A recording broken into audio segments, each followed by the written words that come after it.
As usual, the NBA trade deadline did live up to expectations. At the deadline, we saw Andre Drummond go to the Cavs, Clint Capella go to the Hawks, D'Angelo Russell and Andrew Wiggins switch teams, the Heat getting Andre Iguodala, and the Clippers getting Marcus Morris. We also saw some other smaller deals go down, but those are probably the biggest deals of the most marquee players. And in this video, I just want to go through my 3 unpopular NBA trade deadline opinions. The first one being that Andre Iguodala going to the Heat. It is an overrated move. And in case you need a refresher of what happened in the Heat and Grizzlies trade, it was Justice Winslow, Dion Waiters, and James Johnson going to Memphis in exchange for Andre Iguodala, Jay Crowder, and Solomon Hill. And Dion Waiters is expected to be released, so he's basically not even a part of this trade. But the reason I call this trade overrated, and I think it's an overrated move, is because a lot of people think Iguodala going to the Heat is going to take them over the hump and make them a championship contender. And I understand the hype of why they think that would happen, because Iguodala, he's an experienced veteran, he's a Finals MVP, and he's just a great mentor for young players. I understand all the intangibles he brings to the floor, but I think Iguodala, being as old as he is at age 36, I don't know how much he can provide when it comes to putting consistent minutes. If we were talking about 2016 or 2015 Iguodala going to this Heat team, I would say this is definitely a huge win for Miami, but I don't really view it as a huge win. I would say it's a minor upgrade, but I think losing Justice Winslow, I think it's an underrated loss, because Winslow, he really was a good point forward for the Heat. He has been injured most of this season, but at 23 years old, I think he has a really bright future, and I was really surprised that Miami gave up on Winslow that early, especially in exchange for a player like Iguodala, who is older, but I guess the mindset for Pat Riley is to win now. I just really don't think Andre Iguodala, I don't think he's going to take them over the top and make them a championship contender.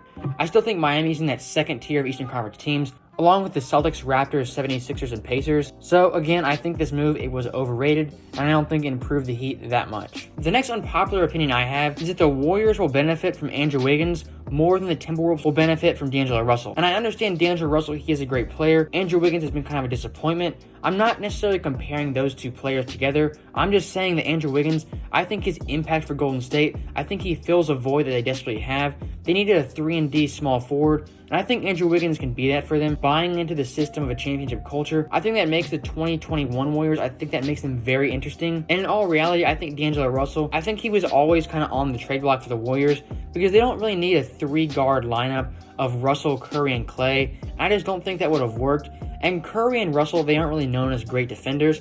I think that would have been an absolute disaster. So I think bringing in Wiggins, I think he has great potential. Some would call him a bust at age 24 after all the hype he had pre-draft and just his rookie year. But I think Andrew Wiggins, I think in the right system, I think he can thrive. And for this Golden State team, I think the veteran influence, I think they can shape Andrew Wiggins. I don't think he's really had any good veteran mentorship in Minnesota. He did have Jimmy Butler for about half a season, but Jimmy Butler, as we know, he's not for everyone. But I think Andrew Wiggins, I think going to Golden State, fitting in with a championship culture, I think that makes this trade very valuable for Golden State. And I do think Golden State, they actually benefited more from getting Wiggins than the Timberwolves benefited from getting D'Angelo Russell. The next unpopular opinion I have is that the Lakers were right to stay pat and not make any moves at the deadline.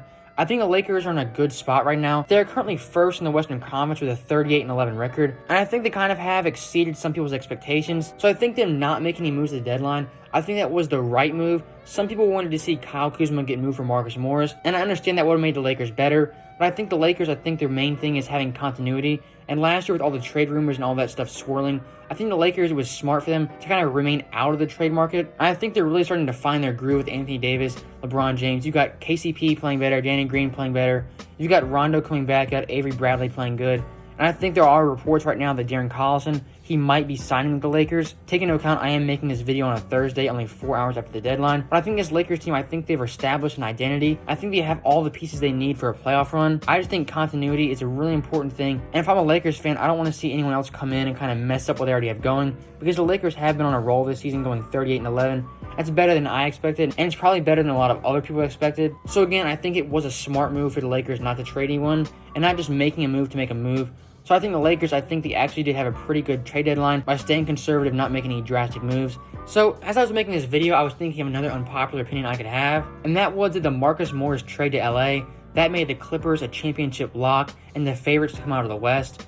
I say that because Marcus Morris, he's been having a great season for the Knicks, averaging around 18 points per game. I think he could fit into the Clippers system perfectly, being a great 3-and-D player behind Paul George and Kawhi Leonard. And I think Marcus Morris is a good veteran who knows his role in a championship caliber team. He was a big piece of that Celtics team last year, and he understands how to play in the playoffs. He went on that deep 2018 run, and he really was an underrated part of that run. He didn't get much credit because Jason Tatum and Terry Rozier were playing so well, but Marcus Morris, he's definitely no slouch in the playoffs.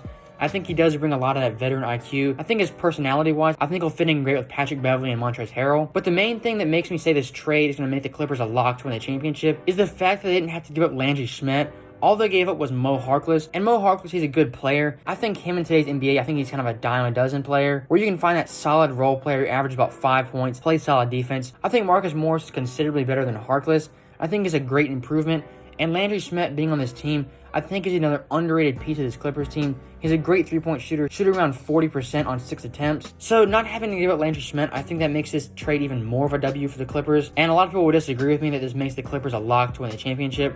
But I think this move officially takes them over the top. And I think they should be the favorites throughout the NBA, not just throughout the West. I think the Clippers, they are the team to beat. And I think this trade makes them the #1 team in the NBA that everyone should be looking to beat.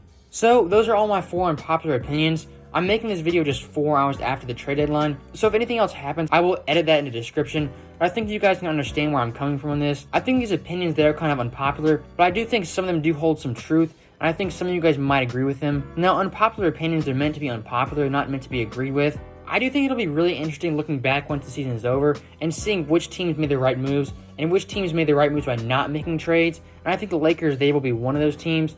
And I also think in a few years when we look back on this Andrew Wiggins, D'Angelo Russell deal, I think we'll look back and say the Warriors, they were actually the winners of this trade because they got what they desperately needed. So that is the end of the video, and I'm really looking forward to how these trades affect the NBA playoffs. Thanks for watching.